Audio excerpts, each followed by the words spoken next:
Próximo lunes comienza una de las evaluaciones internacionales más importantes para Honduras. El Gafi-Lab verificará si el Estado cuenta con los controles para prevenir el lavado de activos y el financiamiento del terrorismo.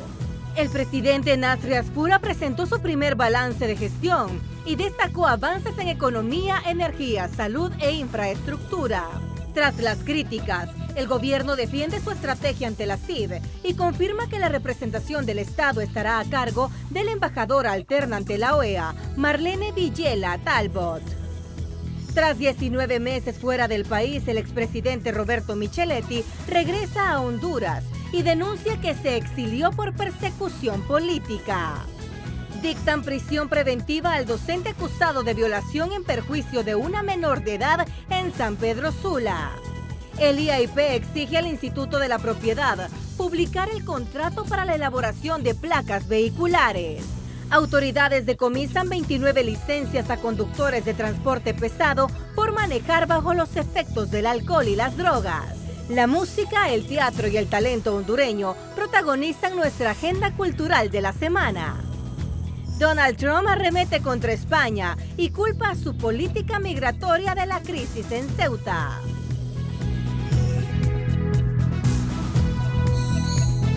Desde Honduras para el mundo, este es su noticiero TN5 Estelar con Renato Álvarez y Luz Madrid. Buenas noches, Honduras. Bienvenidos a la emisión de este viernes 31 de julio. La noticia del día es presentada por Claro. Si ves punto rojo, ves descuento en smartphones al contratar tu plan postpago.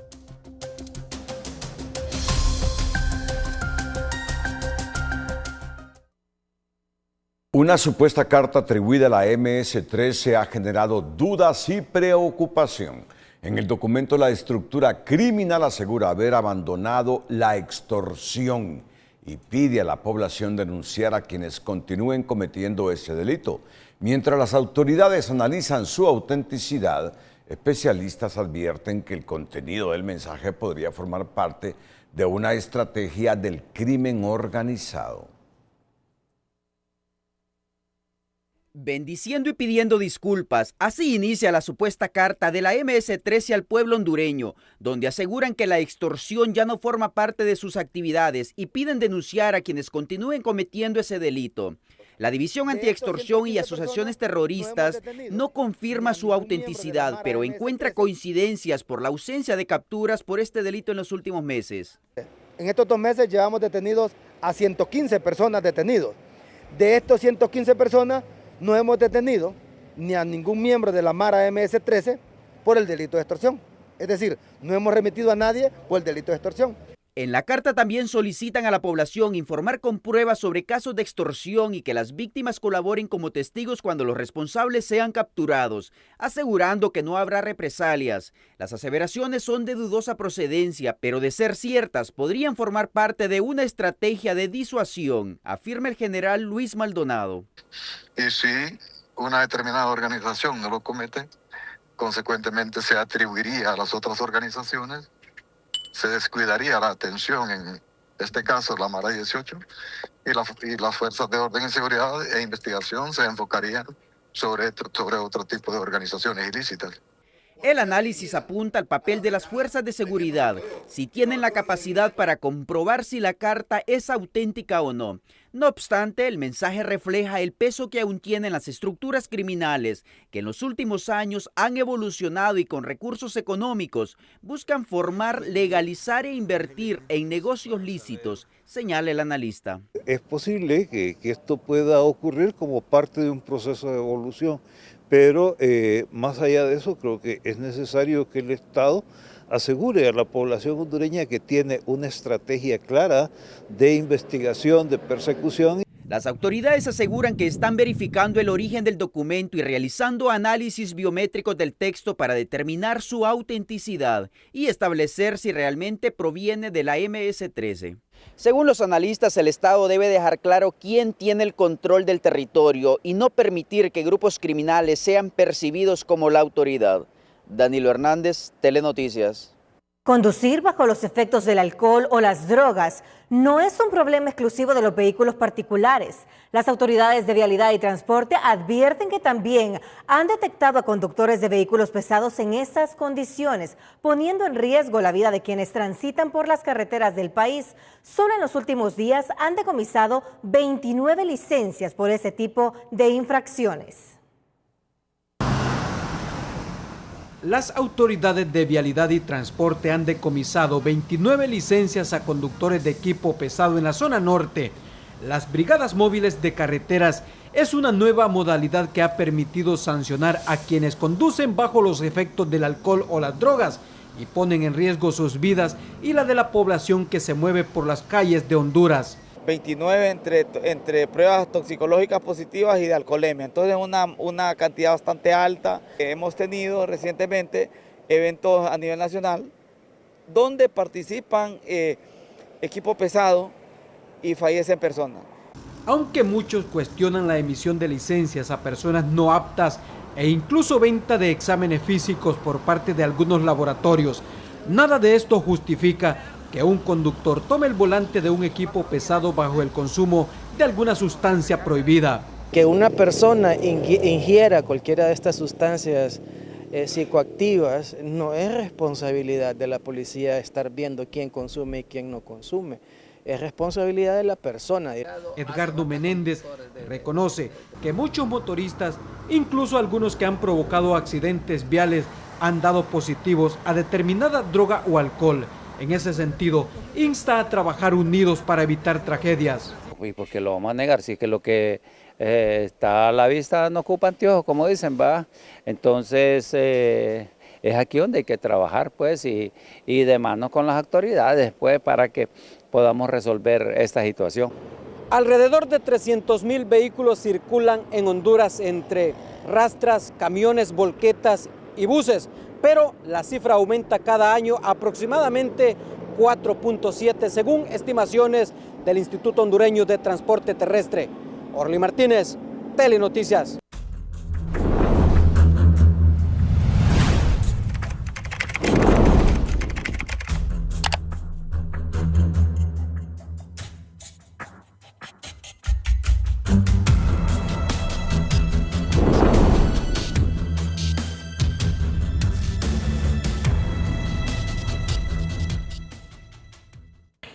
La Secretaría de Seguridad celebró este viernes su 28º aniversario en una ceremonia encabezada por el presidente Nasri Asfura, el secretario de Seguridad Gerson Velázquez y el director general de la Policía Nacional, junto a otras autoridades del gabinete y de la institución policial. Durante el acto fueron condecorados 28 funcionarios, entre personal policial y auxiliar, en reconocimiento a su trayectoria y servicio. Además, 16 servidores públicos que concluyeron su vida laboral recibieron un homenaje por los años dedicados a la seguridad y al servicio del país. Nuestro compromiso es continuar fortaleciéndolo. No tengan duda que lo estamos haciendo, pero lo vamos a hacer de una manera bien estructurada, tecnológicamente, y nos vamos a equipar para la protección de ustedes, para que ustedes nos protejan a nosotros. Estoy seguro que con el tiempo, en estos 41 meses, 26 días que me faltan de mi gobierno, vamos a trabajar juntos para darle paz, tranquilidad a Honduras. Más allá de la celebración de estos 28 años de existencia de nuestra Secretaría, que ya quedó bien detallado, es preciso poder reconocer a todos ustedes, pero especialmente a ese grupo de personas que hoy desfilaron frente a nosotros y que dedicaron toda su vida en haciendo un trabajo silencioso pero importantísimo para poder llevar a cabo todos los procesos administrativos que son los que verdaderamente soportan la operatividad policial. Un violento hecho de sangre sacudió este viernes la colonia Country en San Pedro Sula. De acuerdo con la información preliminar de las autoridades, un hombre habría atacado con un machete a otro hombre a quien presuntamente señalaba de mantener una relación sentimental con su esposa. La víctima murió en el lugar a causa de las heridas, mientras que la mujer también resultó lesionada durante el ataque y fue trasladada a un centro asistencial. El sospechoso escapó de la escena y es buscado por las autoridades que investigan el móvil del crimen. La defensa de la familia del ambientalista Juan López, asesinado en septiembre de 2024, cuestionó la decisión judicial de otorgar arresto domiciliario al exalcalde de Tocoa, Colón, Adán Funes, uno de los acusados por el crimen. A juicio de los abogados, los dictámenes médicos no justifican el cambio de la medida cautelar y advierten que la resolución refleja un sistema de justicia desigual. La defensa ha presentado unos dictámenes médicos, sin embargo, los mismos dictámenes dicen que las enfermedades que esta persona tiene puede recibir tratamiento ambulatorio.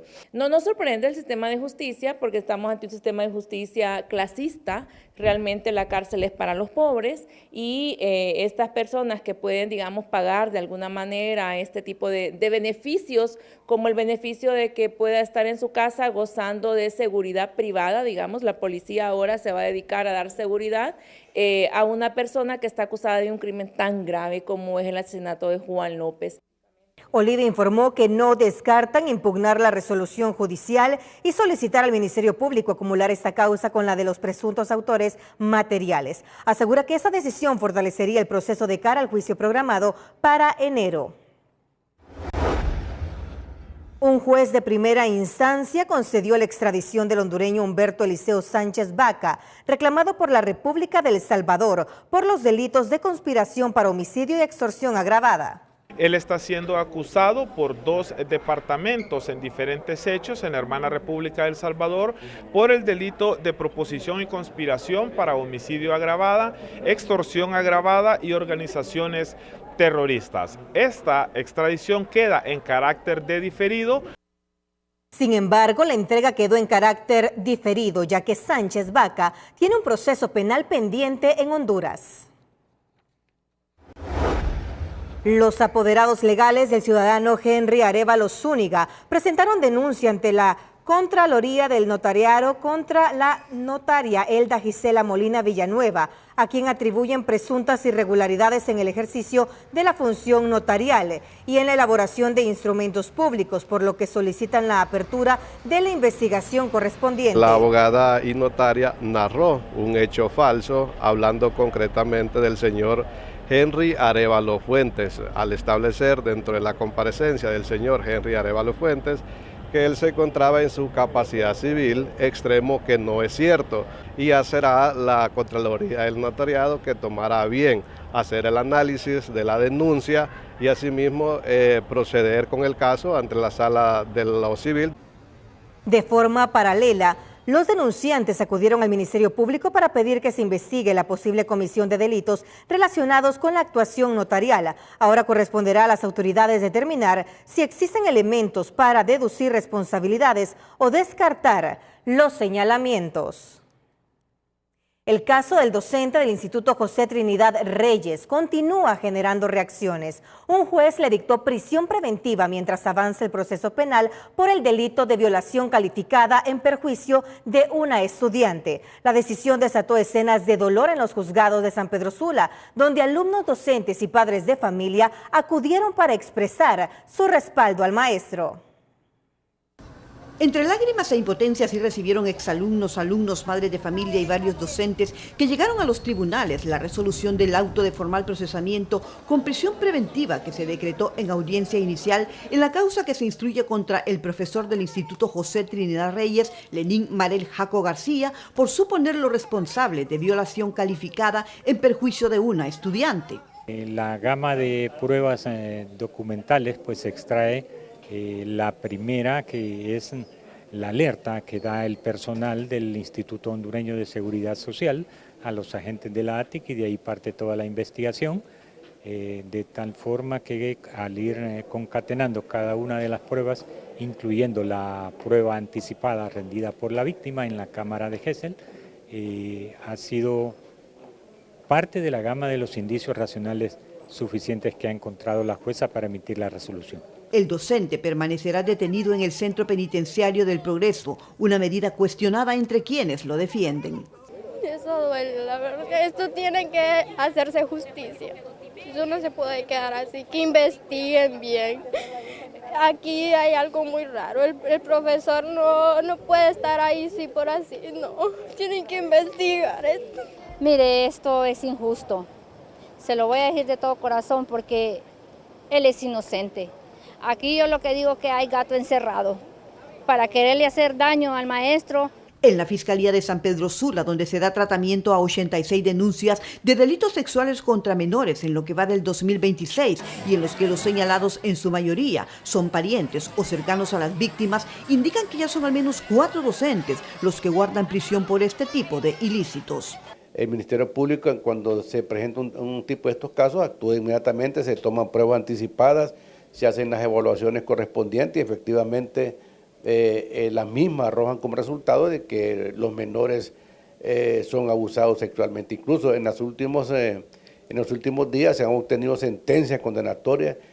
Agregan que en el caso contra el profesor Lenín García, el Ministerio Público presentó elementos suficientes para que continúe su proceso en prisión con una audiencia preliminar fijada para el 7 de septiembre.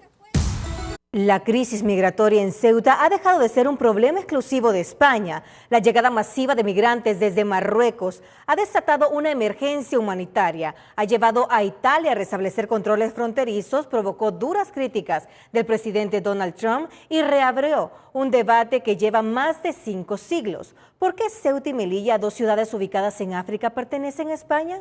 ¿Y por qué su importancia puede sacudir a toda Europa? André Hernández nos lo explica. En Tu Nota Explica. Caos total se ha vivido en la frontera de España con Marruecos. Ceuta es una ciudad de apenas 80.000 habitantes y acaba de recibir una avalancha de hasta 60.000 migrantes. Pero ¿qué está pasando realmente? ¿Por qué España despliega el ejército? ¿Y cómo reacciona la comunidad internacional? Le explico 3 claves esenciales. En cuestión de horas, miles de personas cruzaron nadando y por la playa, dejando un saldo trágico de alrededor de 60 fallecidos, entre ahogados y arrollados por la avalancha humana. La llegada masiva colapsó la ciudad y obligó a España a desplegar a las Fuerzas Armadas para contener la crisis y devolverlos a su país.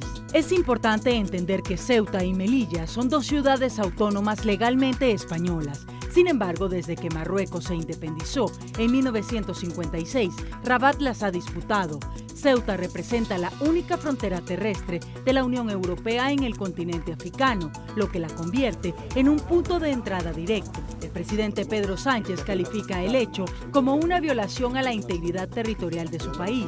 Sin embargo, mientras el gobierno local de Ceuta pedía declarar la emergencia, la oposición acusó al Ejecutivo de actuar con debilidad frente a lo que califican como una auténtica crisis de seguridad. El Ministerio del Interior señala que mafias de tráfico humano usaron un reciente fallo judicial que prohíbe las devoluciones inmediatas en el mar para incitar los cruces.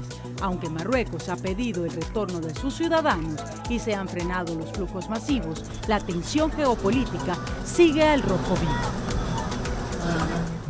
De su lado, el gobierno de Donald Trump atribuye la crisis a las políticas globalistas de la extrema izquierda de Sánchez. Italia tomó la decisión de suspender el acuerdo Schengen por un mes y no tener libre circulación con España. Finlandia, República Checa, Dinamarca, entre otros, están de acuerdo, mientras Francia ordena reforzar el control de su frontera. Suscríbase al canal de YouTube de tunota.com para no perderse el análisis de las noticias que mueven al mundo. Leemos su opinión en los comentarios. Mira, en España en este momento es la noticia más importante y en Europa. Periodistas de tendencia de derecha, de izquierda, creen que hay una invasión de ciudadanos de Marruecos a España. Melilla y Ceuta, aunque están cercanos a África, a Marruecos, desde hace más de 500 años, por algunos factores históricos, son de España. Y bueno, ¿qué ha ocurrido en las últimas 48 horas aproximadamente? 5.000 marroquíes han venido nadando, porque son 17 kilómetros que los separan a 2 continentes, en barquitos, como 60.000 personas. Y los medios de comunicación de tendencia de izquierda-derecha dicen que están sufriendo una invasión. Sí. Una invasión de marroquíes a España. Así es. En los últimos años se destacaba la crisis que vivieron en mayo de 2021, cuando ingresaron aproximadamente 10.000 inmigrantes provenientes de Marruecos, y ahora se dice que ha incrementado en julio de 2026 con la llegada de 60.000 en 48 horas, que según lo que escuchábamos tiene que ver con lo que falló el Tribunal Supremo de España el 9 de julio, de que las personas que ingresaran por vía marítima o nadando no iban a tener esas devoluciones en caliente, no los iban a deportar de forma inmediata o express, sino que podían ingresar al territorio español y tener un estatus, según lo que promovieron en Marruecos la red de tráfico de personas que está siendo investigada. Bueno. Por eso que las entrevistas que le comentaba de los jóvenes que llegaron provenientes de Marruecos decían, nosotros venimos engañados, creímos que nos iban a dar un estatus legal. ¿Y qué ha sucedido? España forma parte de la Unión Europea. Sí. Países como Italia han suspendido el espacio Schengen, que le llaman las naciones que están en la Unión Europea. Lo ha suspendido para España durante un mes. Aquí hay que aclararlo, ¿verdad? Para que no entren estos ciudadanos de Marruecos a cualquier país de la Unión Europea sin visa, sin pasaporte. No ha sido bloqueado para los españoles. Pero hoy España tiene una de las peores crisis en los últimos años.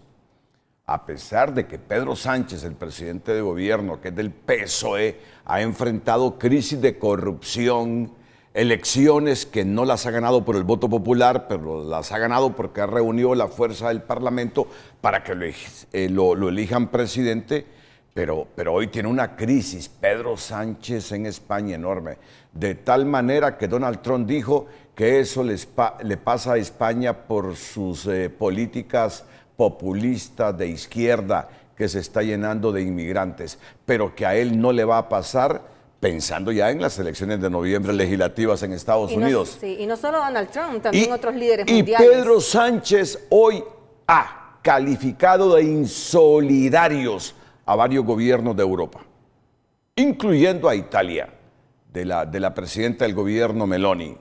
Los ha calificado de insolidarios porque Italia ya ha suspendido el espacio Schengen para un mes a España. Hay que seguir de cerca esto que está pasando con la migración hacia esa nación a través de Ceuta y también de Melilla.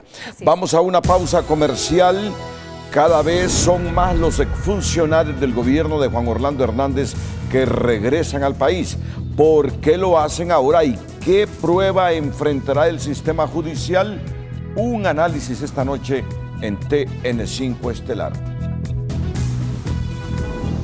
Tras 19 meses fuera del país, el expresidente Roberto Micheletti regresa a Honduras asegurando que cambiaron las condiciones políticas. Su retorno reaviva el debate sobre la reaparición de figuras del pasado y lo que podría venir en el escenario político y judicial. Bueno, y un poquito más sobre lo que está pasando en España en este momento.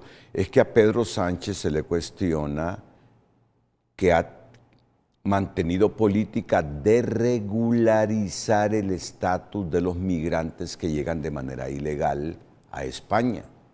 Y entonces por eso gobiernos como los de Meloni, Finlandia, Francia tienen sus reservas sobre esta política bastante liberal de Pedro Sánchez, que permite el ingreso y la regularización de los migrantes. Una política migratoria débil, como algunos lo han Bueno, así la califican, débil, ¿verdad? Así la califican.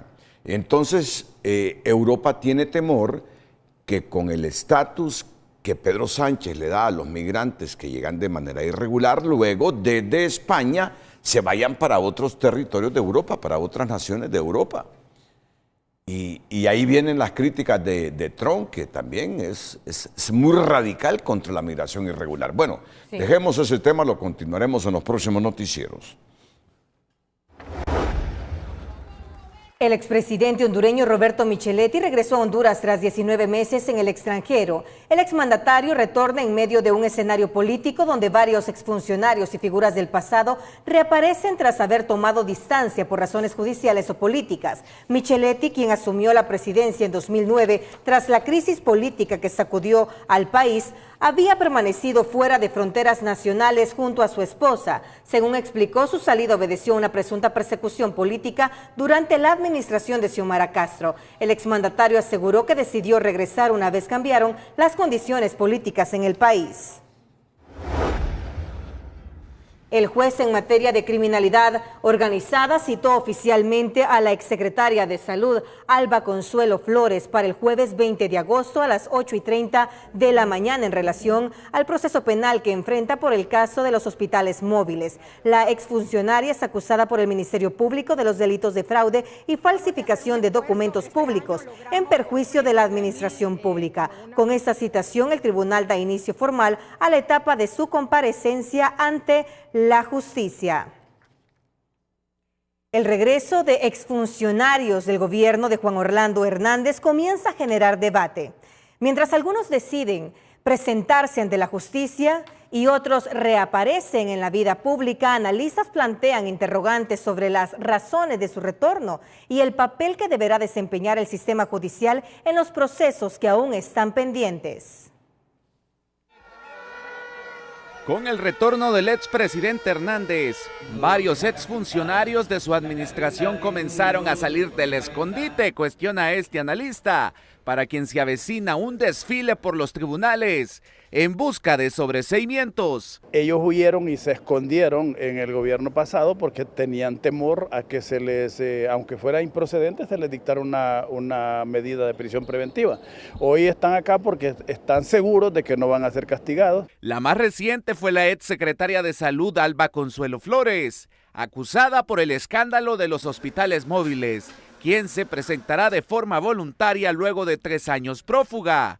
Previamente lo hizo el exsecretario de la presidencia, Ricardo Cardona, bajo la figura de diputado del Parlacén. Un fenómeno negativo que, según este analista, parece repetirse cada 4 años, porque con el triunfo de Libre en el 2022, varios exfuncionarios regresaron amparados en una amnistía política, mientras el círculo más cercano del gobierno saliente huía por temor a ser requeridos. Esa, si podríamos decir, percepción que tiene la sociedad hondureña de que cada 4 años, cuando gana otro partido político, ya pueden regresar los funcionarios, pues obviamente que es un mal mensaje que se envía. Lo que queda claro es que la lista podría seguir creciendo. El ex canciller Lisandro Rosales y el ex secretario de la presidencia, Eval Díaz, dieron señales de vida en redes sociales celebrando que el ex mandatario volviera a Honduras.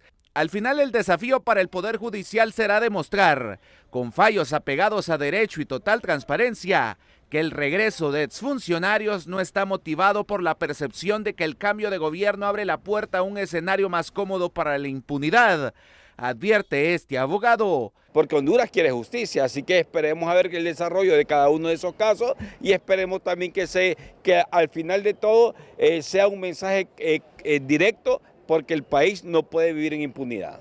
La expectativa no solo está puesta en quiénes serán los próximos en aterrizar en Palmerola, sino en cómo responderá el sistema judicial. Sus reapariciones no parecen una casualidad, mucho menos con el Partido Nacional de regreso en la presidencia. El reto ahora será demostrar que la justicia no cambia su rumbo según quien está en el poder. José Miguel Álvarez, Telenoticias. Para la jueza de sentencia Carla Romero, la justicia debe actuar sin privilegios ni consideraciones especiales. Por ello, considera acertada la decisión de remitir el caso del expresidente Juan Orlando Hernández al juzgado de criminalidad organizada, medio ambiente y corrupción al haber perdido su condición de funcionario público. Si el magistrado ha visto que hay una resolución en la cual ya no hay altos funcionarios y él dejó de ser alto funcionario hace mucho tiempo, lo que le corresponde es que lo juzgue un tribunal que juzga a cualquier otro ciudadano hondureño. Romero sostiene que a partir de este momento el expresidente debe recibir el mismo tratamiento procesal que cualquier otro ciudadano sometido a la justicia. Una decisión judicial ha abierto un nuevo debate en el ámbito penal. La convocatoria a una audiencia especial para decidir si se admite una pericia solicitada por el Ministerio Público dentro de las diligencias prejudiciales relacionadas con la Comisión Permanente del Congreso Nacional genera cuestionamientos entre juristas sobre los alcances de las facultades investigativas del ente acusador. Una resolución judicial abrió el debate sobre las diligencias prejudiciales relacionadas con la Comisión Permanente del Congreso Nacional. Aunque el Ministerio Público busca acreditar una pericia técnica, la jueza convocó a una audiencia especial para decidir si la admite, una determinación que un jurista califica como improcedente. Resulta sumamente cuestionable que un juez, ante la petición que le formule el Ministerio Público de juramentar a unos peritos, el juez le condicione a la celebración de una audiencia para los efectos de que las partes opinen con relación a la realización o no dicha pericia. Con ese tipo de medidas, lógicamente, lo que se está poniendo en riesgo es la realización misma del proceso penal. La jueza admite la solicitud del Ministerio Público para acreditar al perito de la ATIC que practicará el análisis forense de videos relacionados con las diligencias prejudiciales contra la Comisión Permanente del Congreso Nacional. Sin embargo, antes de su juramentación, la jueza convocó a una audiencia especial. Pretendemos presentar una acción ante la Corte Suprema de Justicia para poder garantizar que se respeten los derechos fundamentales de nuestro representado, el señor Luis Redondo, junto con el equipo de defensa. Para este abogado resulta inusual que una diligencia de investigación solicitada por el Ministerio Público sea sometida a una audiencia previa, ya que, a su juicio, la obtención de prueba técnica forma parte de las facultades investigativas del ente acusador y no debería depender de una discusión entre las partes. Eso es lo que está haciendo el juez, señalando una audiencia para escuchar a todas las partes involucradas en el proceso y determinar si accede o no luego a la pericia que le está solicitando el Ministerio Público. Si el Ministerio Público no logra acreditar a su perito y practicar la pericia forense, podría verse afectada la fortaleza probatoria de la investigación, al tratarse de un medio de prueba técnico destinado a sustentar los hechos denunciados. La audiencia ad hoc se programó para el próximo 7 de agosto. La Sociedad Interamericana de Prensa respalda la decisión del Ministerio Público de investigar al exjefe del Estado Mayor Conjunto de las Fuerzas Armadas, Roosevelt Hernández, por presuntos ataques contra la libertad de prensa. Aseguran representa un paso importante hacia la rendición de cuentas. El organismo subrayó que el proceso debe realizarse con independencia, imparcialidad y total transparencia para esclarecer los hechos.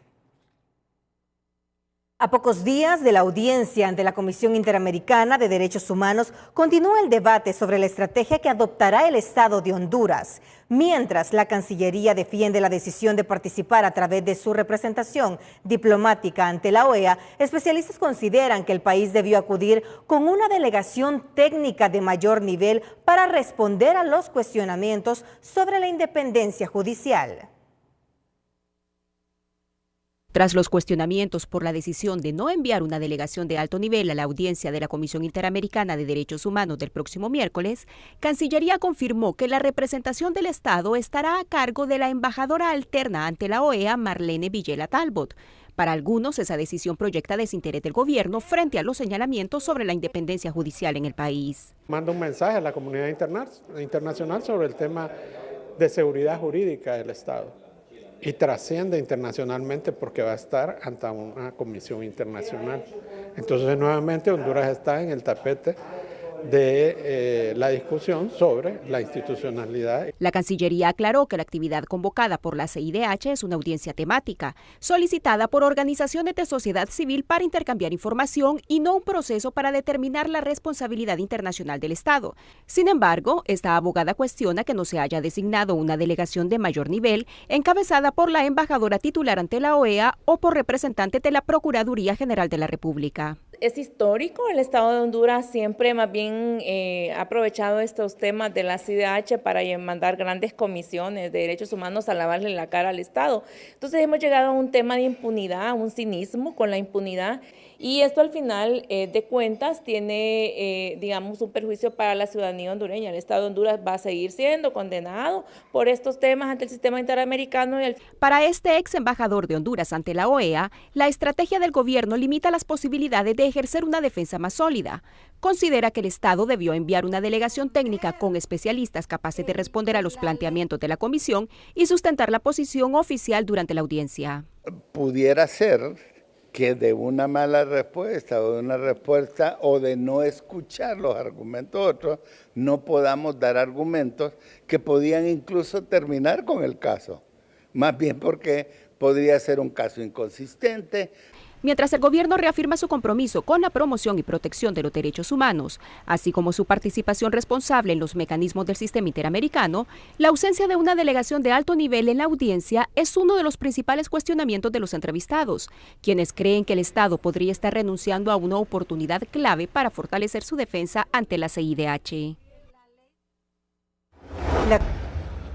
La consejera del Consejo Nacional Electoral, que goza de una licencia, Ana Paola Joel García, presentó sus copias de estilo ante el Ministerio de Asuntos Exteriores, Unión Europea y Cooperación del Reino de España, acto que la acredita oficialmente como embajadora extraordinaria y plenipotenciaria en ese país. La Cancillería informó que este paso forma parte del fortalecimiento de las relaciones bilaterales entre Honduras y España y reafirmó su compromiso de impulsar una política exterior orientada a ampliar la cooperación, el desarrollo y las oportunidades en beneficio del país.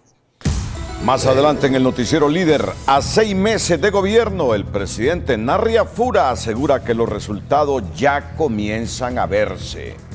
¿Qué logro destaca? ¿Qué responde a sus críticos? ¿Y por qué afirma que la verdadera transformación del país se medirá hasta el final de su mandato? Esta noche se lo contamos. Antes, el arte y la cultura vuelven a ocupar su espacio en TN5. Esta semana la música, el teatro y una nueva propuesta para el fin de semana confirman que el talento hondureño sigue creando, inspirando y acercando a más personas a la vida cultural del país.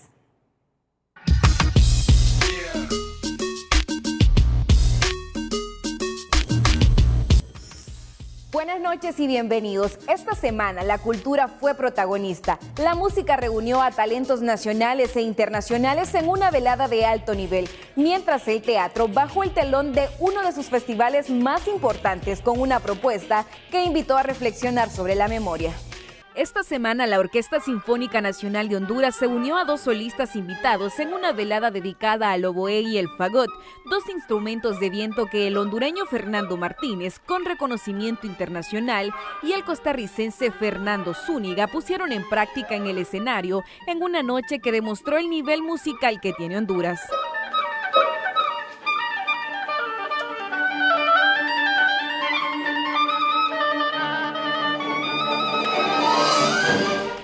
El grupo teatral Bambú clausuró esta semana la 36ª edición de su Festival Internacional de Artes Escénicas. El cierre estuvo a cargo de la compañía Crisol Teatro con la obra Abrazo Fósil, una propuesta que invita a reflexionar sobre la memoria y los recuerdos. Esta edición fue dedicada al legado de Danilo Lagos, referente de las artes escénicas en Honduras. Este fin de semana, San Pedro Sula se convierte en escenario de una noche musical que mezcla 2 géneros únicos.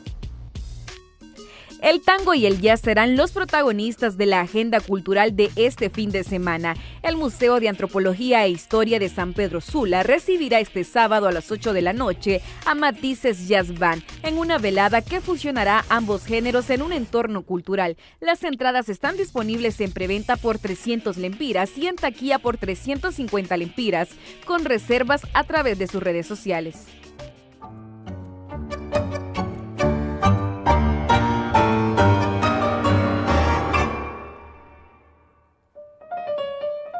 Honduras tiene mucho arte y cultura por descubrir. Sigamos visibilizando el talento hondureño. Buenas noches.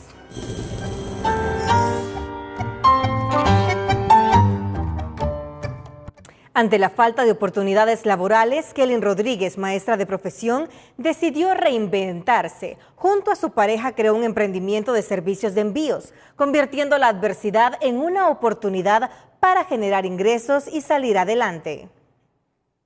El emprendedor de hoy es presentado por Ficosa. Ahorrar es poder. Poder decir sí a lo que te apasiona. Abre tu cuenta hoy y empieza a construir tu futuro. Banco Ficosa. Kelly Rodríguez es una maestra que ante la falta de oportunidades tomó la determinación de salir del país y junto a su pareja tomó la decisión de emprender con su negocio de envíos. Este proyecto lo inicié junto de la mano con mi esposo. Es ahí casi un año que ya estamos cumpliendo en el corazón del público. Algo que vino realmente de Dios, llegar a este país y comenzar con este sueño americano, sin duda alguna, no es nada fácil, pero aquí estamos dándole servicio a muchos hispanos y seguimos conociéndonos, cruzando fronteras y haciendo muchas familias felices.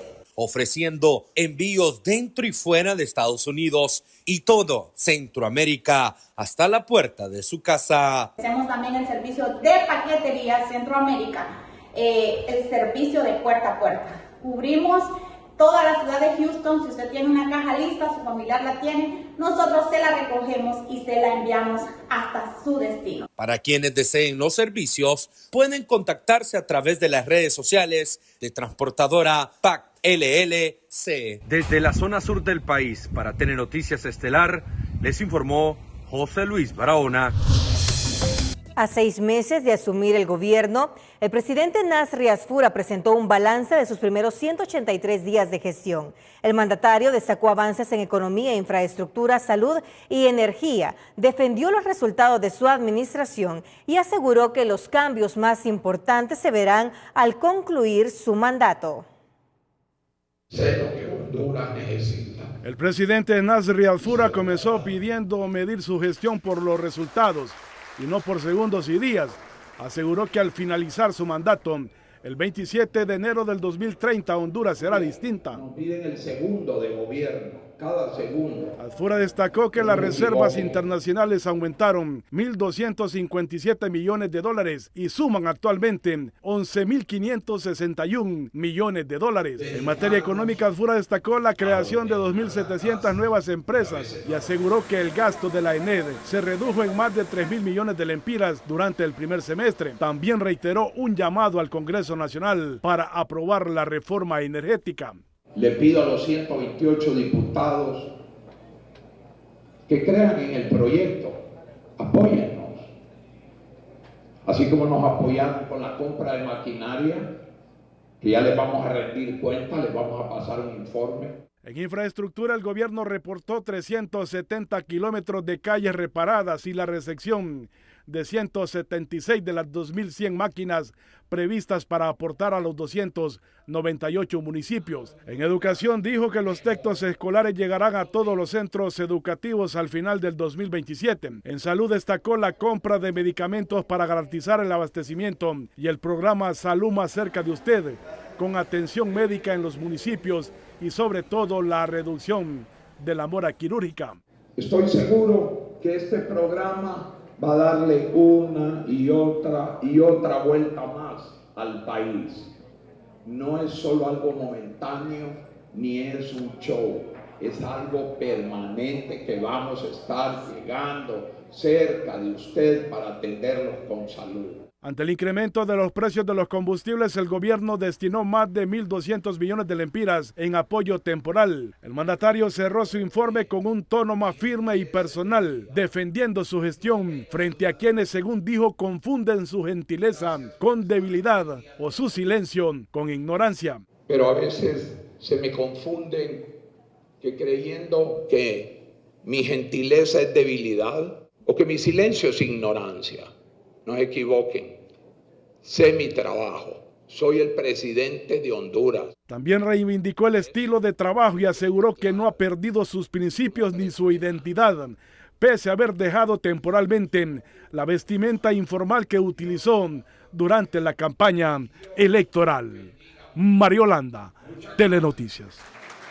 El gobierno destaca avances en el sistema de salud, como la reducción de la mora quirúrgica y el abastecimiento de medicamentos. Sin embargo, para muchos pacientes, esa recuperación aún no se refleja en los hospitales, donde denuncian la falta de insumos, demoras en la atención y gastos que continúan asumiendo de su bolsillo.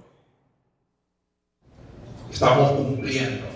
Pese a que el presidente y ministro de Salud, Nasri Asfura, destacó avances como la reducción de la mora quirúrgica, la compra de medicamentos y casi 1 millón de atenciones brindadas a través del programa Salud Más Cerca de Usted, muchos pacientes aseguran que esa mejoría todavía no se refleja en los hospitales. Afirman que siguen pagando exámenes por falta de reactivos. Hay que pagar en las clínicas privadas, me costó 10.500 mis tomografías que me mandaron de aquí. Y buscando la tercera edad, ¿verdad? Para que me den un descuento, porque aquí me dijeron que no había, ya no había eso. Entonces está muy mal, muy mal. Aquí estamos de mal en peor, no hay nada de eso. Los reclamos se repiten en distintos centros asistenciales. Pacientes aseguran que las citas siguen tardando, que algunos medicamentos continúan escasos y que en muchos casos deben buscar atención o comprar insumos fuera de los hospitales. En el Seguro Social, donde también sigue vigente un decreto de emergencia, los derechohabientes aseguran que las dificultades persisten. A veces hay, a veces le toca a la gente comprar. Sí. A veces no hay dinero y entonces la gente mejor se muere, ¿verdad? Por no tener dinero. Sí. Para nada se paga seguro, ¿verdad? Sí, porque si no hay dinero, ¿de dónde va a comprar? Prediabético también. Y yo digo que para eso había de haber preferencia, porque tenemos meses de venir a sacar cita y no hay, nunca hay. Nada, yo siempre vengo, me dicen a fin de mes, nada, a principios de mes, nada, ahorita dicen que ya las citas están paradas, ya dieron hasta septiembre, y ahorita yo vengo que me den y no hay, me voy sin nada. Pero entre las críticas también hay espacio para la esperanza. Algunos pacientes consideran que hay mejoras, aunque insisten en que los hospitales siguen saturados y que el país necesita ampliar su capacidad de atención. Por lo tanto, estaremos esperando este informe. No nos va a satisfacer que haga una conferencia de prensa, nos tiene que llegar por escrito con la ficha técnica de los costos de la medicina privada por cirugía, cuántos médicos han contratado, qué hospitales han repotenciado, entre otras cosas que debe de tener este informe. Ante ese escenario, la Comisión de Salud del Congreso Nacional citará la próxima semana a las autoridades sanitarias para que rindan cuentas sobre los resultados del decreto de emergencia. El desafío no es solo anunciar cambios, sino que los hondureños reciban una mejor atención en los hospitales que aún enfrentan múltiples carencias. Carolina Martínez, Telenoticias. Autoridades del Seguro Social confirmaron que los hospitales de la institución cuentan actualmente con más del 85% de abastecimiento en medicamentos. Según el director ejecutivo, la inversión supera los 2.600 millones de lempiras para garantizar el suministro a los derechohabientes. Nosotros en lo que ya para septiembre, nosotros tenemos programado ya un porcentaje de abastecimiento entre el 91 y un 92%. Como le digo, estamos también a la espera de que entren también los otros productos que son oncológicos. Asimismo, destacaron la contratación de nuevo personal médico especializado en áreas críticas como oncología, neonatología y radiología. Andrés Erler informó que al cierre de 2026 el sector generará más de 850 millones de dólares en divisas, impulsado por el crecimiento en la llegada de visitantes nacionales y extranjeros. El funcionario añadió que durante las vacaciones agostinas, Honduras espera recibir a más de 20.000 turistas salvadoreños, quienes visitarán los principales destinos del país, contribuyendo al dinamismo de la actividad turística y de las economías locales. A partir del próximo lunes, Honduras enfrentará una evaluación clave para su credibilidad financiera internacional. El Grupo de Acción Financiera de Latinoamérica, GAFILAD, comenzará a revisar la efectividad del país en la prevención y combate del lavado de activos. El resultado podría influir en la confianza de los inversionistas, el acceso al sistema financiero internacional y el riesgo de que Honduras sea incluida en la lista gris del GAFI. 10 años después de su última evaluación, Honduras vuelve a someterse a un nuevo examen que pondrá a prueba la efectividad de su sistema para combatir el lavado de activos y demostrar que las instituciones son capaces de prevenir, investigar y sancionar los delitos financieros. El inicio de esta evaluación es sumamente importante. Las expectativas nuestras es dar a conocer la manera como estamos en el país en cuanto a lo que son las recomendaciones del Grupo de Acción Financiera, sus 40 recomendaciones y también los resultados inmediatos que se esperan. Es un trabajo que no solo le corresponde a la Comisión Nacional de Bancos y Seguros, es un trabajo de naturaleza interinstitucional. Son distintas instituciones las que nos vemos involucradas, en donde se va a medir el desempeño y la efectividad tanto del Poder Judicial, el Ministerio Público, lo que son las instituciones de regulación como la Comisión Nacional de Bancos y Seguros. En 2015, el Gafilat identificó 10 recomendaciones no cumplidas por Honduras por deficiencias en el marco legal, la transparencia sobre los propietarios de empresas y limitados resultados en la investigación y sanción del lavado de activos. Como parte de esos compromisos, el Congreso Nacional aprobó recientemente la Ley del Beneficiario Final. Sin embargo, otras reformas siguen pendientes. Es un buen inicio. Falta aprobar todavía otras reformas, como la Ley contra el lavado de activos, que es fundamental hacer una revisión, porque la ley, así como está en este momento, permite que muchas personas que son acusadas de lavado de activos están saliendo libres. Esta primera visita marca el inicio formal del proceso, levantamiento de información y la preparación para la próxima visita in situ prevista para mayo de 2027. El reto de las autoridades será demostrar ante los evaluadores que en el país no solo existen las leyes, sino que se aplican de forma efectiva. No solo basta la intención de querer hacer estas reformas para estos monitoreos que se realizan, sino que lógicamente cada una de estas evaluaciones se realizan con normativa aprobada y normativa en funcionamiento y siendo efectiva, de tal forma que en este momento solo se ha aprobado una parte y aún existe ese paquete de reformas todavía pendientes. El informe final se emitirá en diciembre de 2027. De su resultado dependerá si Honduras conserva la confianza del sistema financiero internacional o enfrenta el riesgo de ingresar a la lista gris del Gafi, con mayores controles y sanciones a sus operaciones financieras y un impacto directo en la inversión y el comercio. La Alcaldía Municipal del Distrito Central reiteró que el próximo 31 de agosto es la fecha límite para pagar el impuesto de bienes inmuebles con el fin de evitar recargos del 2%. Los contribuyentes pueden consultar su estado de cuenta en centros autorizados o llamando al 9273-9905 y realizar el pago en agencias bancarias. Además, hasta el 12 de octubre de 2026 sigue vigente la amnistía tributaria municipal que elimina multas e intereses en deudas acumuladas hasta finales de 2025. Este beneficio aplica para bienes inmuebles, vecinal e industria, comercio y servicios y permite suscribir acuerdos de pago. El Empira se depreció 44 centavos por dólar en los primeros 7 meses del año, llegando a un tipo de cambio de referencia de 26.81 y un precio de venta en el sistema financiero de 26.94 lempiras por dólar, según el reporte del Banco Central de Honduras. Este comportamiento genera preocupación en un contexto de altos precios internacionales de los combustibles y otros productos importados, ya que una moneda más débil encarece las compras externas del país y aumenta la presión sobre el costo de vida, especialmente en alimentos, energía, transporte y materias primas utilizadas por las empresas. La depreciación del Empira continuaría durante el resto de 2026 y podría llevar el precio promedio del dólar a 27 lempiras con 15 centavos al cierre del año, según un análisis elaborado por el Instituto de Investigaciones Económicas de la UNA. El informe señala que hasta julio la moneda nacional acumulaba una pérdida de valor de 1.59% interanual. El ajuste cambiario seguirá encareciendo las importaciones, los combustibles, las materias primas y el pago de deuda en dólares. Para 2027, la UNA plantea 3 posibles escenarios. En el más favorable, el dólar cerraría en 27 lempiras con 53 centavos. En el escenario base, en 27,98 y bajo mayor presión, podría alcanzar los 28 lempiras con 87 centavos. La adjudicación del contrato para la elaboración de las nuevas placas vehiculares sigue bajo escrutinio, mientras el Instituto de Acceso a la Información Pública exige al Instituto de la Propiedad publicar toda la documentación del proceso. Organizaciones de sociedad civil mantienen sus cuestionamientos por los costos, la transparencia y los antecedentes de la empresa adjudicada.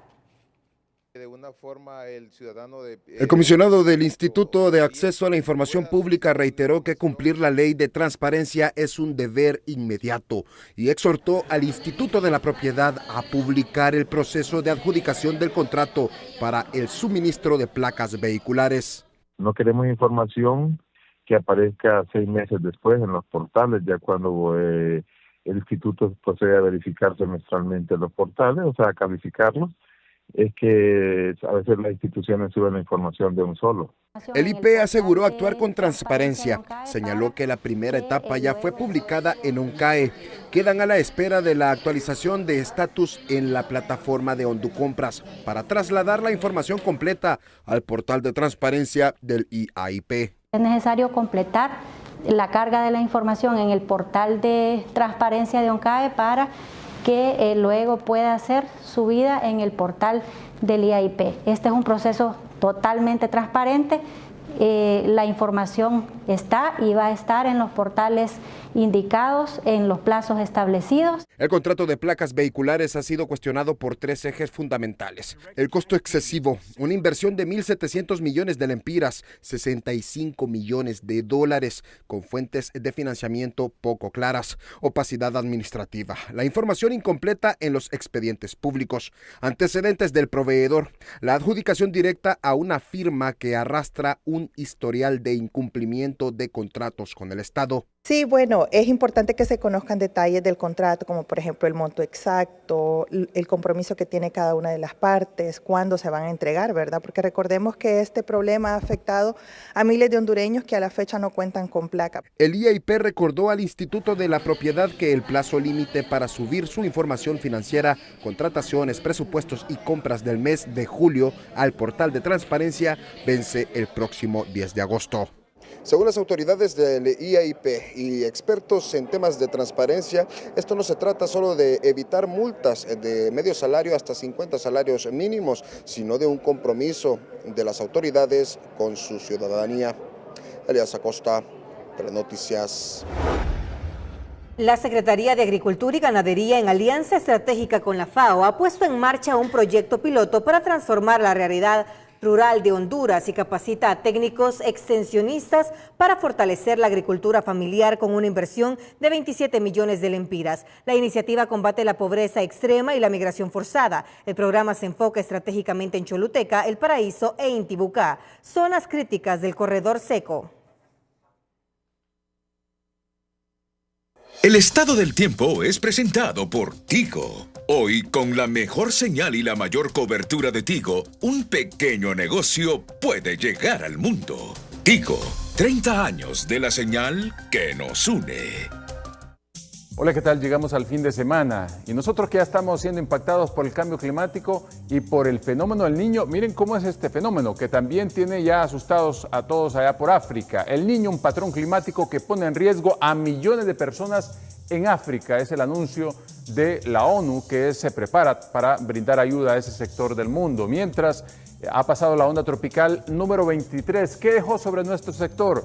Algunas lloviznas, pero muy leves, y específicamente para este fin de semana vemos la cantidad de polvo del Sahara que está ingresando desde la madrugada de este sábado sobre el territorio y cómo aparecen las micropartículas contaminantes 2.5, así que si usted padece de enfermedad respiratoria, pues póngase una mascarilla, porque seguramente tendrá un impacto negativo. Estas zonas café nos están indicando que buena parte del territorio hondureño se queda así, sin ingreso de humedad para este fin de semana. Y juntos repasamos los mapas de lluvia. Este es para el día sábado. No hay posibilidades. Para el día domingo, la posibilidad de algunos chubascos dispersos en el departamento de Gracias a Dios, un poco de Colón y Olancho nada más. En el resto, ninguna posibilidad, con un oleaje en horas de la noche de 2.3 metros en el litoral Caribe y de 1.6 en el Golfo de Fonseca, con temperaturas que van a 41 grados en San José, San Isidro, Pespire, Nacaome, y un poco más elevados, incluso cerca de San Lorenzo, que pueden andar hasta de 42 o 43, 32 aquí en el centro y 31 en zonas de Lloro, 32 en Olancho, 31 en la costa norte, 36 en el Valle de Sula y esperamos 35 en puntos de Santa Bárbara con un índice ultravioleta de 12. Por favor, tomen en cuenta ese pronóstico, cuídese mucho. Siempre le queremos como televidente y no como noticia. Que tengan un buen fin de semana. Llegamos al final del noticiero. Gracias por su fiel sintonía. Feliz noche.